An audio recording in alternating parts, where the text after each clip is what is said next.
Your Minnesota Vikings match up against the Atlanta Falcons in Week 9, and due to the injury to Kirk Cousins, we do have a new starting quarterback in rookie quarterback Jaren Hall, 5th-round pick out of BYU. I've seen Yep. he's been starting to get a lot of nicknames around the Vikings community. Some are calling him the Mormon Mahomes, Yeah, I love that one. stuff like that. Some people are calling him the next quarterback of the future. That one I haven't heard get thrown around too much here, but there has been some names for him. I know we're all kind of excited to see what he can do.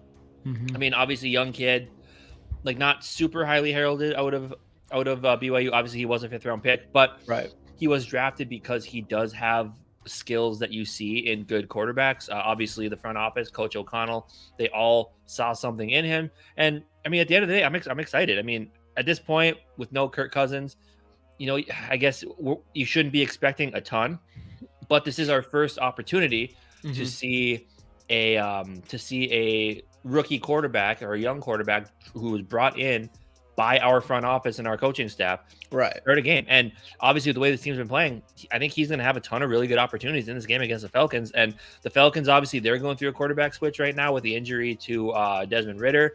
They have some players out. They're kind of in the same position we are. I mean, sure, they're leading their division at 4-4, which is sad, but we're right there. I think this is a game we can win, and I mean, it's going to end up being a good test for Jaren Hall. What are your thoughts going into this one? Yeah, dude. I think I like Jaren Hall. I mean, I wanted to like yesterday we had our live stream that we do on Wednesdays called the Skol Experience, and obviously we're talking about him quite a bit in there. And after that, I kind of went back and looked a little bit more into some of his tape and stuff because it is exciting. It's exciting. We haven't had a rookie quarter. When's the last time we had a rookie quarterback start a game? This is definitely before Kirk Cousins, but I can't like.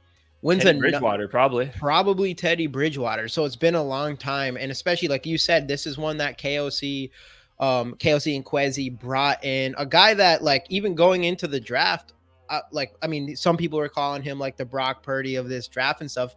But even watching tape back then when we were reviewing players, we only do a top 5, and we didn't have him make the cut because there was like we kind of just kept it with the normal top 5 with Shroud, Bryce Young, Levis. Anthony Richardson, and then Hendon Hooker we had in our top 5. But if there was a top 6, I kind of had, as far as what I saw on film, I would have had Jaren Hall on number 6. I think I definitely would have. He was my number 6 if I was to do that during that time. But yeah, going back and watching the film, it's just he literally can do everything. Like even when he throws the ball, he does have an arm. I mean, it's weird because some people say he has an arm. Some people say he doesn't really have an arm. It's like a weird thing with that, but he kind of does. And another thing about it is when you're watching him throw it, it looks very effortlessly. Like it doesn't look like the balls he's about to throw as deep of a ball as he actually does. And it's something that I don't really know what that means for sure. I don't know if that just means if that's a quick release type of deal. I'm not really sure how to interpret that, but I do think that's something that stood out to me was, he can throw the ball deep, he can run with the ball, and I think he's a natural runner with the ball in his hands. He's not the fastest guy out there, but he can definitely do it. He can avoid pressure and extend plays with his arm, which is something that we talk about a lot. It's something I do want to see him do more of as he grows as a player and all that stuff. But yeah, you definitely see that he can throw on the run, and we even seen that in the preseason. That's the one thing about the preseason, because we're talking about this now. We saw the tape and we watched him in the preseason games. Like obviously we heavily watch him in the preseason games, and the first 2 were kind of just definitely up and down, but again, he was getting pressured constantly in those games, and it's because he's playing with the third string offensive line and just third string players in general. And then when he was able to in that last preseason game 3, I think it was against the Cardinals, right? I believe so. And when he was actually able to play with not even the starters, but the second stringers, and he had easily his best performance. And he had a couple passes during that game that were extremely good. And I wish I had some. I should have had a couple clips that I could have popped up on here or something like that. But there was just one play during that where it was a fake pitch, and then he ran out to his left, avoided the pressure that was, ran out to his right and avoided the pressure that was coming and was able to throw a ball on the run that was just a dime.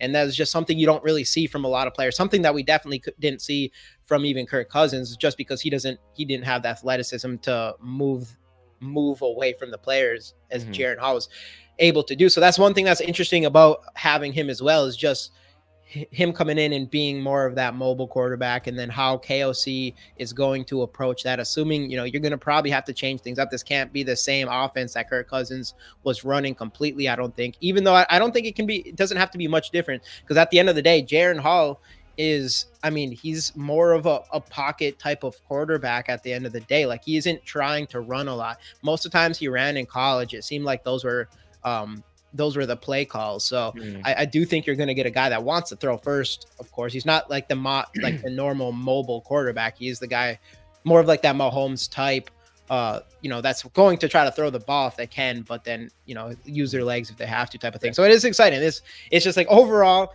when you watch his tape, even back in college, when I went back, it's just like, man, this guy really does have all the skills.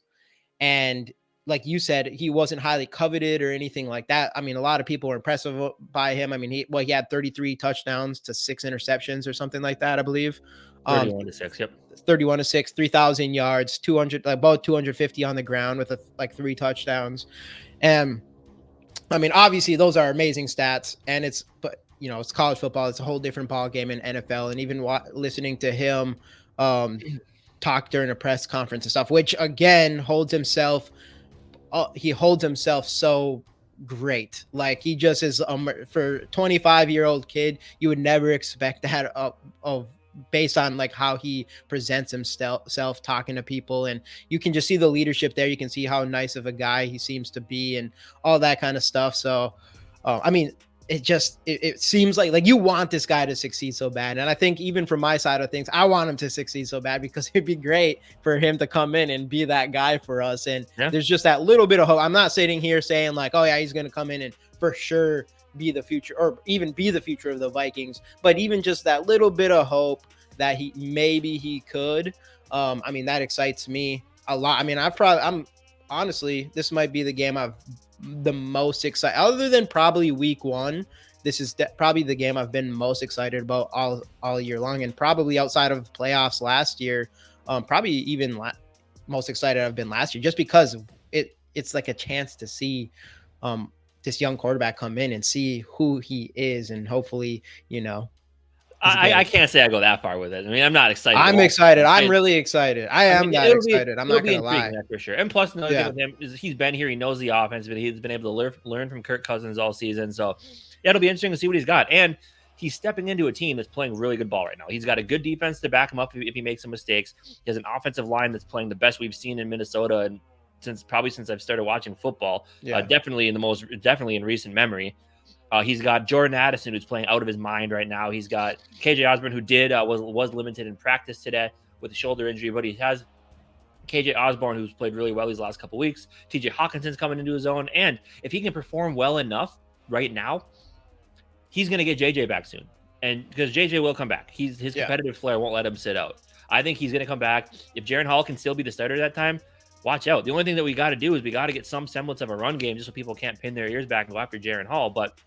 And I mean, and if you're going to put him in a game, sure, it's going to be on the road, but this is kind of the matchup we want it to be in. A team that's not great, as I mentioned earlier, with the concussion to Desmond Ridder, they are turning to Taylor Heineke, who has had some really, like, I still don't see him as a starting quarterback per se, but he's definitely a backup that you want on a football team. Because he's played well when he's been forced to start. I mean, last year he started a lot against Washington. He actually played really well against us. He had the lucky touchdown to Curtis Samuel. Well, and the ref got in the way of Cam Bynum, but that is what it is. Old news. But I mean, obviously, and they're going through their fair share of injuries as well. Grady Jarrett, obviously, season-ending injury. You have Drake London, their best receiver, who hasn't practiced in 2 straight days due to a groin injury. That's never a good sign, especially, it kind of comes down to the today's practice.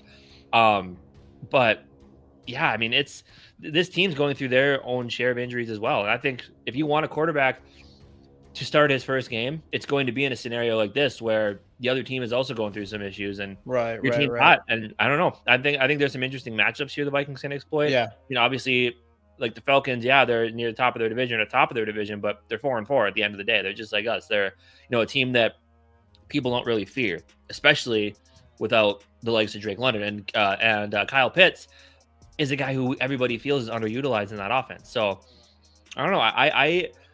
I'm optimistic, and not only just because Jaren Hall's playing. I'm optimistic because of the way this team is playing. Like if you plugged him into the Week 3 Vikings, Yeah, I would say mostly I'm gonna be shaking in my boots for that game because that team was just not too much Yeah. shooting themselves in the foot. But now everything Right, seems to be right. clicking with this team, and Jaren Hall's get to step into a good situation. As I've mentioned multiple times on previous live streams and shows that we've done, that I think this is a great opportunity for Kevin O'Connell as well. He doesn't get to rely on Justin Jefferson. He doesn't get to rely on Kirk Cousins, who he's known for a long time. This is all new. It's a new quarterback. How are you going to coach him up? What are you going to do with your offense? Yeah, you want to run the same type of offense, but at the same time, you got to realize like you need to simplify it for this kid, right?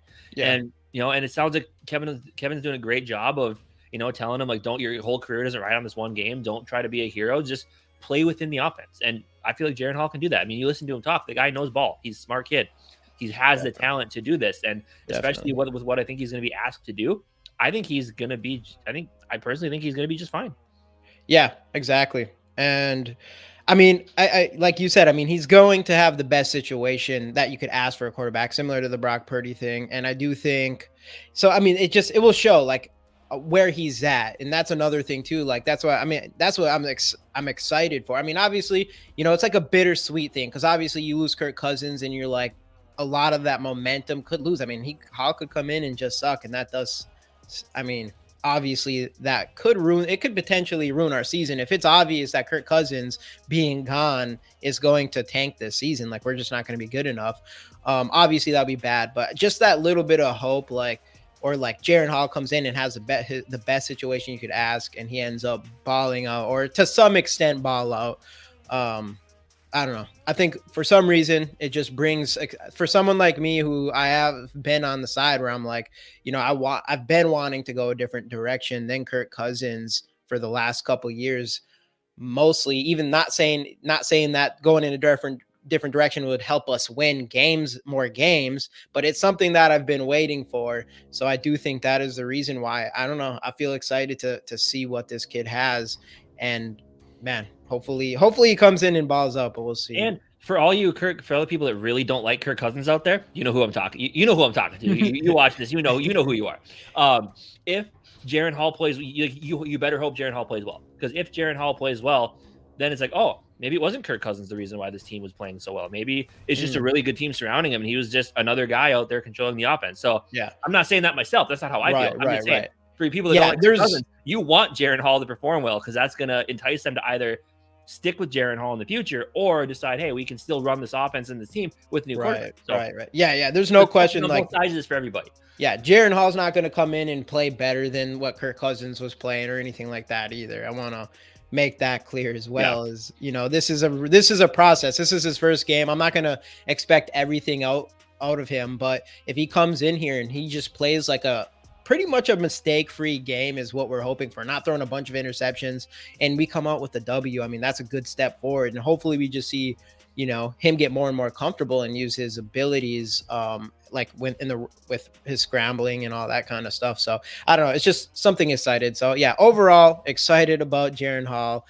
But other parts of this game, I mean, there is a couple injuries on the injury report here. I think you have that up, correct? Yeah. So what does that? I already mentioned the receivers that are going to be out of action, or that haven't practiced much this week, with KJ Osborne being limited, and obviously Drake London practicing at all. And those are the two big ones, right?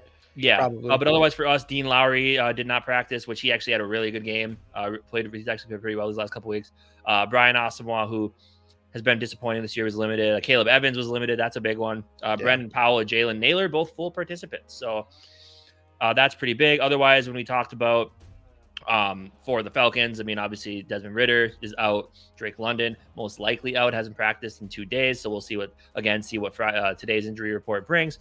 And obviously missing Grady Jarrett on there into a season-ending injury. But so there's ways that this team can exploit this Falcons team, because as we've seen, they're not world beaters out there. So I mean, I think especially these on two teams, offense, especially right? if they don't have Drake London. I mean, you're talking about Kyle Pitts that's already underutilized. You're got. I mean, yeah, I like Taylor Heineke, and I do think he is a serviceable backup quarterback, but that is what he is a backup quarterback. So I'm not too worried about their offense. I would, if I'm then, I'm a lot more worried about our offense, even with a rookie quarterback's first start, because of how the offensive line is playing and Jordan Addison, you know, already 6 touchdowns on the season and 7 touchdowns on the season. KJ Osborne has stepped up in the last couple games, and then TJ Hawkinson as well. So I mean, you have all those weapons that the Falcons do not have. And that's why, like, ultimately, I do think we win this game because of that, even though the Falcons defense has been pretty solid this season. But outside of that, like, it's just, I'm not too worried about their offense, I guess. So why don't you? So you mentioned a W and Jaren Hall stat line. Why don't let's do that? Let's do that to close it off here. Give me Jaren Hall stat line and give me final score prediction. Okay. Oh, ooh, I like that. I like that. In the beginning, we probably should have let you know we're doing a Jaren Hall stat prediction here, but I'm gonna first say I do think again this is going to come down to it's going to be a defensive game. A mistake-free game from Jaren Hall is what we want. Is best case scenario, and then we're gonna be relying on our defense, which is crazy to say after a year ago and maybe even the beginning of the season, but now we can kind of say we like lean on our defense in this game against their offense, and I think that will be the difference maker. So I'll start with my score prediction, which I will say is 24-14. I do think I'm not a believer in the Falcons, really. I don't think it's going to be super high scoring, but I do think we're going to win by more than a touchdown. Okay. And then as far as Jaren Hall goes, I think he's going to throw for over 200 yards because I just think we have enough talent that you could probably bring in a lot of quarterbacks and they're going to be able to do that. So I think he's going to throw for, we'll say 225. I'm going to say he throws 2 touchdowns. I'm going to say he has 0 interceptions, but I'm going to give him another strip sack. Okay. Yeah. I'm going to give him another strip sack, but I'm going to say 0 interceptions. I think that's going to be the one thing that we see from him that I'm going to keep an eye on is if he can get the ball out in time, because we did see we can see the pressure come on him in preseason, and then obviously we saw that first one of those first plays in the last games. So, and then on the ground, I'm going to say, I don't know how many attempts or whatever, but I'm going to say he has like in the 30 yards area on the ground. Okay. Yeah, I'm thinking I'm going to be a little more conservative with that. I think he's going to be like 12 of 20 passing. Okay. Maybe a little bit like 12 of 22 or something like that. I think it's going to be probably somewhere in the mid 100s. I think he'll throw a touchdown. I think he'll have a turnover or two personally. But I just think our defense is able to hold down this Falcons offense enough to where we win 17-14. Kind of a low scoring, ugly game, but a little something that they can build off of, and that's going to keep Josh Dobbs learning the offense and on the bench for another week or so, just to see what Jaren Hall can do with the full offense. So I think that's kind of what I think personally, that's what I'm looking at. I think Jaren Hall is going to play well enough for us to win. He's going to have moments he can be proud of and moments he can learn from as well. Greg Joseph game-winning field goal. Of course. Until it happens, I'm going to keep calling. Greg Joseph has not been very good. But anyway, that is our thoughts on the upcoming Minnesota Vikings Atlanta Falcons game, Jaren Hall's first start. Let us know your thoughts on Jaren Hall and score predictions down in the comment section. And we'll see you guys next time right here on the GG Sports Podcast. Skol Vikes.